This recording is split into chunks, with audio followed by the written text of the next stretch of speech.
Coucou à toutes et à tous, bienvenue sur cette nouvelle vidéo des défis zen dans laquelle je vais vous parler de mon bilan du défi végétarien que j'ai lancé le 2 avril aux abonnés du blog. J'ai expliqué que depuis quelque temps, j'avais pris pas mal de résolutions pour vivre plus responsable, plus vraiment en conscience de ce que je fais au quotidien. Donc ça a impacté beaucoup de domaines et l'alimentation ne pouvait pas rester plus longtemps de côté. Ça n'a jamais été mon point fort, la cuisine, voilà, j'avais plutôt tendance à me nourrir rapidement. Et donc j'ai vraiment eu besoin de repenser un petit peu mon assiette. Et pour plusieurs raisons, avoir une alimentation végétarienne, c'est quelque chose qui me tient à cœur depuis très longtemps. Donc pour cela, j'avais demandé de l'aide à Cécile du blog Le Palais Savant. Alors mon bilan de ce défi, déjà je l'ai relevé totalement.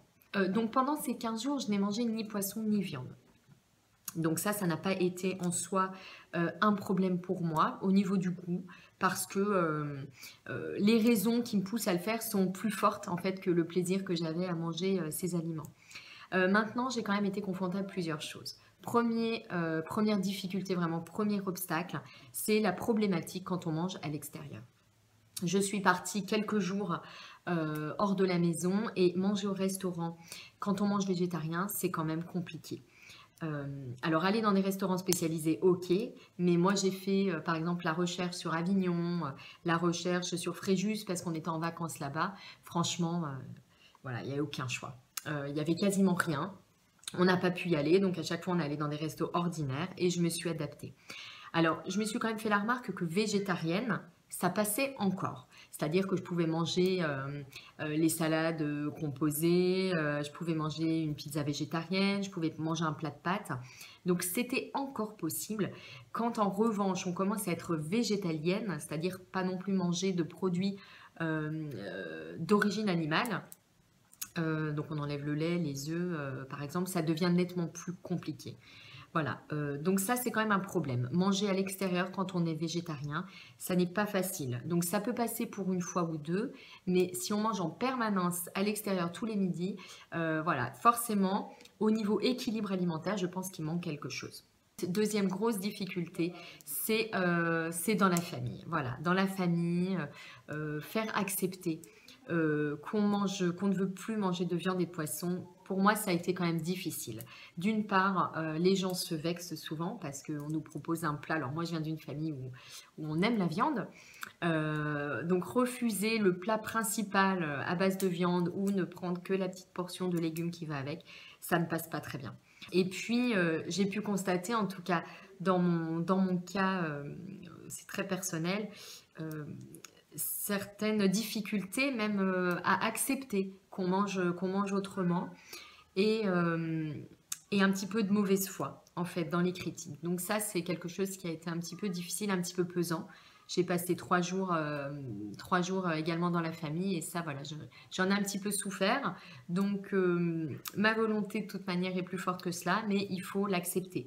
Quand on s'engage dans cette voie, on risque d'avoir à affronter des réactions parfois un petit peu pénibles, donc il faut le comprendre. Forcément, ça heurte un petit peu les habitudes des personnes et ils peuvent se sentir un petit peu, je pense, remis en cause. Donc voilà, il faut faire ça, à mon avis, avec élégance et puis conviction, malgré tout, pour pouvoir tenir le coup. Ensuite, j'ai également été confrontée à une autre difficulté qui est un petit peu la motivation à faire à manger autrement. C'est-à-dire que moi, je suis tentée assez souvent, notamment le soir, on rentre du travail avec les petits et voilà, on a pas mal de choses à faire. Se lancer dans la préparation d'un plat complet végétarien, c'est difficile. Par manque de temps, c'est pas toujours réalisable. Donc souvent, je me suis contentée, je reconnais, d'enlever la viande et le poisson au plat. Donc j'ai pu manger par exemple les salades composées en ne mettant pas les petits morceaux de saumon, les petits morceaux de poulet. J'ai pu manger les plats de pâtes avec une sauce simplement tomate et non pas la bolognaise. Bon, la soupe, ça c'est quelque chose qui est assez facile, qui met tout le monde d'accord. Mais bon, on ne peut pas en manger tous les jours non plus. J'ai pu également manger des pizzas en enlevant par exemple les morceaux de jambon, quand il y en avait. Mais voilà, tout ça, ça n'est pas vraiment une alimentation. Je pense que sur la durée, ne manger que de cette façon-là, le repas ordinaire sans la viande, je pense que ce n'est pas suffisant. Donc j'ai également essayé pendant cette quinzaine de cuisiner de nouvelles choses. Alors je me suis beaucoup inspirée des recettes qui étaient proposées par Cécile hein, du blog Le Palais Savant. Notamment, j'ai testé les lentilles corail curry avec du riz et puis une salade verte. Donc ça, j'ai trouvé ça vraiment délicieux. Et puis, c'est un plat équilibré qui n'est pas compliqué en fait à préparer. C'est juste qu'il faut s'organiser, s'habituer à cuisiner de nouvelles choses. Les lentilles corail, j'en avais jamais cuisiné auparavant.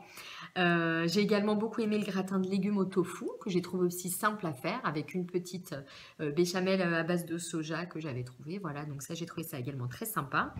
Et puis, j'ai adopté plusieurs petites habitudes également, plusieurs petits plats pendant cette quinzaine. C'est les petits sachets. Alors bon, moi, le midi, je mange rapidement, hein, donc je me suis un petit peu adaptée. Les petits sachets de céréales bio, ils font des petits plats sympas, riz, soja, légumes par exemple, que j'ai bien aimé. Il y a les raviolis, tofu, tomates, donc là il y a quand même l'apport du tofu.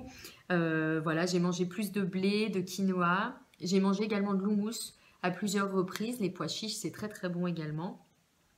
J'ai pris aussi l'habitude de grignoter, bon je grignote beaucoup, j'ai pris l'habitude de grignoter des choses saines, notamment des oléagineux, beaucoup, des amandes, des noisettes, noix de cajou, noix de pécan. Bon je dis beaucoup, c'est pas non plus des quantités astronomiques, mais d'en manger un petit peu tous les jours, parce que ce sont des aliments qui sont riches en fer.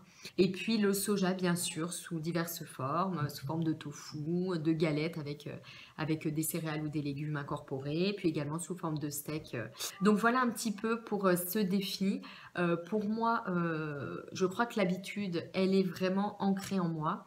Après, je vous invite réellement, si cette nouvelle alimentation vous plaît, à diversifier l'alimentation, à aller sur des sites tels que l'Association végétarienne de France, tels que les blogs comme le Palais Savant. Il y a plein de blogueuses hein, qui sont sur cette thématique, qui proposent des recettes faciles, équilibrées, vraiment de vous en inspirer pour varier votre alimentation, pour que qu'il n'y ait pas de carence, pour que vous sentiez bien. Et puis, voilà, donc j'espère que ce défi vous a plu. Je vous donne rendez-vous très vite pour un nouveau défi zen et je vous souhaite une belle fin de journée.